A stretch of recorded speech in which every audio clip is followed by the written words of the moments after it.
So, hello everyone, welcome you all to this SRP Maths channel. Hopefully you all are doing very well तरीके से आपका तैयारी चल रहा होगा hopefully।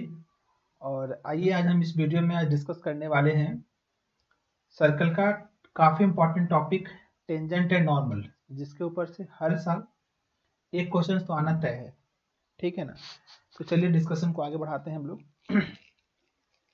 तो आज हम हेडिंग डालेंगे टेंजेंट एंड नॉर्मल। इसके पीछे का सारे video I have already uploaded on this channel only, SRP maths channel. तो आप सर्कल का थ्योरी प्लेलिस्ट चैनल होगा, थ्योरी का अलग से मैं हर चैप्टर का बना रहा हूँ, तो वहाँ पे जाके आप देख सकते हैं, ठीक है ना। तो चलिए शुरू करते हैं डिस्कशन को आगे बढ़ाते हुए। सो यस, एक मिनट, यहाँ से हम पेन सेलेक्ट कर लेते हैं। आई थिंक साथ में कलर भी सिलेक्ट करना पड़ता है, कलर को भी सिलेक्ट करना पड़ेगा, then only it will work. थोड़ा ब्राइटनेस में बढ़ा देता हूँ, ठीक है।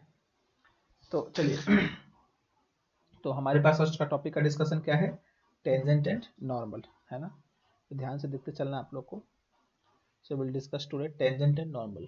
तो हेडिंग लगाते हैं सबसे पहले तो tangent and normal, tangent tangent and normal, tangent and normal, ठीक है। तो if we have a circle, ये हमारे पास कोई भी एक सर्कल है, दिस इज द सर्कल, ठीक है। इस सर्कल के ऊपर अगर हम ये कोई पॉइंट लेते हैं P, तो अगर इस पॉइंट P को एक लाइन अगर टच करते हुए जाए तो इस तरह के हम लाइन को क्या बोलते हैं, टेंजेंट। जैसे टेंजेंट, इसका इक्वेशन क्या होता है सर, हम बोल सकते हैं capital T equal to 0। This is the centre of the circle suppose to be C। तो a line perpendicular to the tangent at the point of tangency, तो इस पॉइंट P के ऊपर, ये हमने पॉइंट P माना ना, तो इस पॉइंट P के ऊपर एक परपेंडिकुलर लाइन जो कि इसी पॉइंट से होकर पास करे और वो इसका टेंजेंट का परपेंडिकुलर हो, तो उसको हम लोग क्या बोलते हैं, नॉर्मल। तो ये जो लाइन होगा हमारे पास वो क्या होगा, normal, this is the normal. In case of circle one important point is what, इस सर्कल के केस में क्या होता है कि नॉर्मल जो होता है always passing through the centre of circle. In the case of circle only, the normal is always passing through the center of the circle। तो ये भी एक इम्पॉर्टेंट पॉइंट है जो हम आगे ध्यान में रखेंगे। तो चलिए सिंपल सा डेफिनेशन लिख लेते हैं एक दो। तो टेंजेंट का क्या बोलेंगे, तो a line that touches the curve only at one point, only at one point is called tangent at that point, tangent at that point। तो उसको हम उस पॉइंट का क्या बोलेंगे, टेंजेंट बोलेंगे। एंड जो पॉइंट होता है, let us suppose point P यहाँ पे x1 को जहाँ पे टेंजेंट डाला है, तो पॉइंट P को बोलते हैं हम लोग क्या, पॉइंट ऑफ टेंजेंसी। इसको क्या बोलेंगे हम लोग, point of tangency, point of tangency, ठीक है ना। अच्छा, अब हम बात करते हैं किसका, नॉर्मल का। What is normal sir, normal. तो नॉर्मल में ध्यान रखना अपने को, नॉर्मल। तो इसमें लिख देंगे a line perpendicular to tangent, perpendicular to tangent, perpendicular to tangent at the point of tangency, at the point of tangency।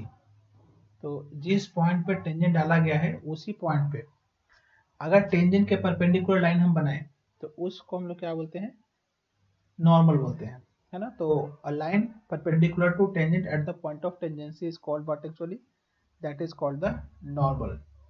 So now here we need to find the equation of tangent and normal। So first we'll find the equation of tangent, so now we'll discuss the equation of tangent, equation of tangent. तो as you know equation of tangent हमने एक बार पहले भी निकाल रखा है, अगर आपको ध्यान हो तो। लेट अस सपोज हमारे पास ये कोई कर्व है, this is a curve here भी है, ठीक है। Equation suppose to be S is equal to 0, इसका हो गया इक्वेशन। यहाँ पे कोई पॉइंट पी है, तो इस पॉइंट पे हमने क्या डाला, यहाँ पे टेंजेंट डाला है।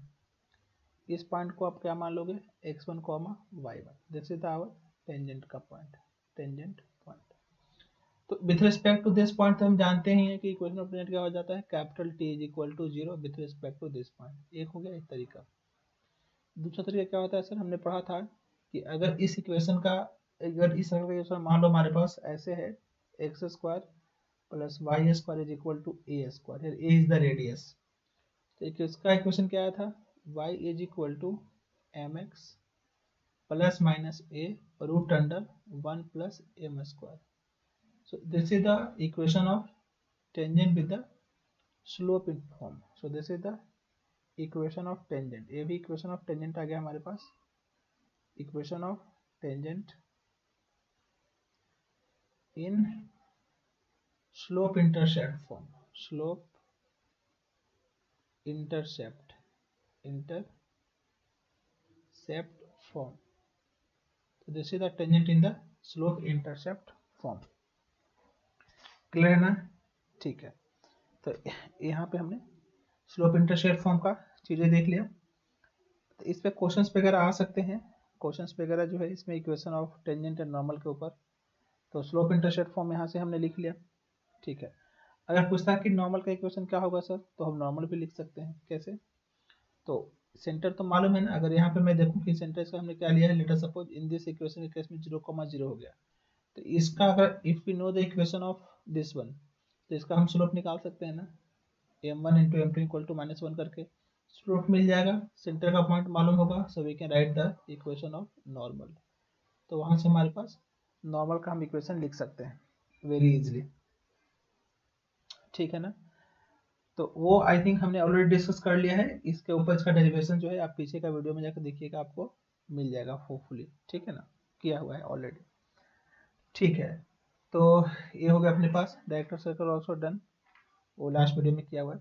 नेक्स्ट हमारे पास टॉपिक आता है क्या, highly important topic, that is the, अच्छा इसमें आप चाहो ना इधर कुछ चीज़ बता देता हूँ साथ साथ में चलते चलते। तो इक्वेशन ऑफ हमने टेंजेंट कौन सा फॉर्म में देख लिया, वन थिंग एक बार लिख लो, equation of tangent in the parametric form पे लिख ही लो आप। तो equation of tangent, equation of tangent in parametric form, parametric form, equation of tangent in parametric form.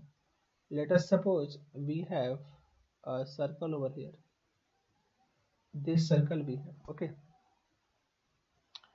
and this is the point where we want to find the tangent equation. This is the point P here we have. Suppose to be equation is something ax square plus y square is equal to a square. तो इसको हम क्या लिख सकते हैं, a cos theta comma a sin theta is its parametric form. So now we all know that capital T is equal to 0 will be the equation of tangent. Okay, तो t लिख दो, इसके रिस्पेक्ट में क्या हो जाएगा अपने पास, तो this is x into x1 का मतलब क्या हो गया, a cos theta plus y into y1 का मतलब क्या हो गया, a sin theta is equal to, चाहो तो इधर लिखा होगा तो minus a square equal to 0 लिखोगे, इधर लिखोगे तो a स्क्वायर हो जाएगा। ये हमारे पास क्या हो जाएगा, x cos theta plus y sin theta is equal to a. So this is the equation of tangent in the parametric form. So this is what required equation of tangent. Required equation of tangent in parametric form. Parametric form. अच्छा, normal का equation में लिख के दिखा देता हूँ, एक देखो, if you want to find the equation of normal, normal क्या होता है सर हमारे पास, इससे पहले स्लोप निकाल लेंगे। तो what can be the slope of this, you can check तो y is equal to mx plus c होता है ना, उधर जाएगा तो हो जाएगा minus 10x। You can see clearly, देखो ना, this is the equation of tangent क्या है अपने पास, x of cos theta plus y of sin theta is equal to a है।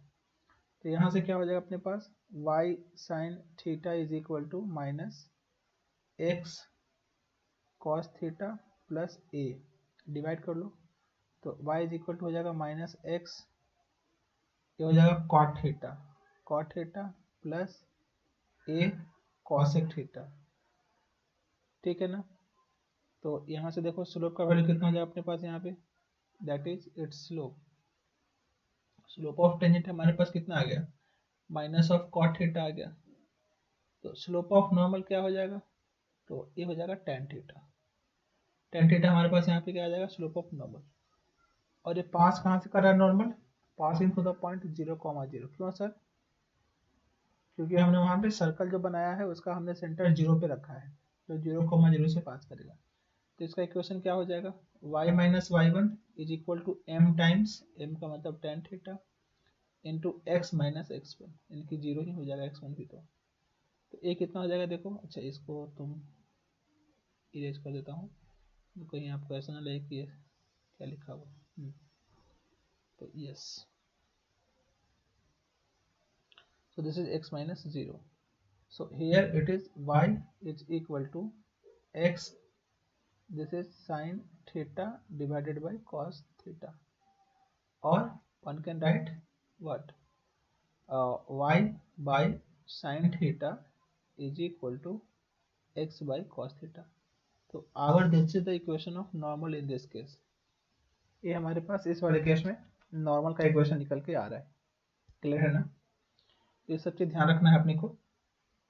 चलिए आगे हम बात कर लेते हैं फैमिली ऑफ सर्कल के ऊपर, काफी इंपॉर्टेंट हो family of circle. Family of circle, family of circle क्या होता है सर, देखो ध्यान से। तो फैमिली का मतलब क्या होता है, जैसे अगर मैं बोलूं कि ये सब एक फैमिली से बिलोंग करता है, तो कुछ ना कुछ उसका एक कॉमन प्रॉपर्टी होना चाहिए, एक उसका कॉमन कुछ ना कुछ प्रॉपर्टी होगा जो उसको फॉलो करेगा, जितने भी लोग हैं सब लोग उसको फॉलो करेंगे, that is called what actually, family.